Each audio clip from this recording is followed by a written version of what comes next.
Welcome to Chillin' 101. We hope this video helps. You start by gaining reliable access, so log in via SSH or a console and confirm credentials. Make sure you have out-of-band access if needed. Once connected, take a full backup or snapshot of disks and export configuration files because you will revert if a fix breaks something. Next, stop non-essential services and open a maintenance window so changes don't disrupt users. This prevents surprises and gives you a safe testing window before deeper interventions. You now diagnose with targeted commands. Check CPU, disk I/O, network sockets, and system logs to identify resource bottlenecks or failing units. Once you see the culprit, isolate it, stop dependent services, and reproduce the failure in a controlled way so you don't cascade problems.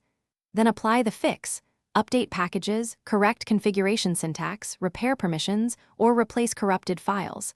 After each change, restart only the affected service and validate behavior so you know what fixed the issue.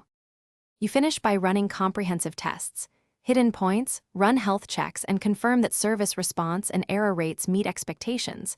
Make sure logs show normal operation. Next, document every action, include timestamps, commands run, and rollback steps so your team can repeat or revert changes. Finally, notify stakeholders and schedule monitoring for the next 24 to 72 hours.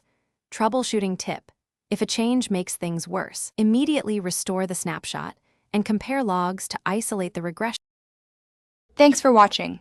Consider subscribing if we helped you.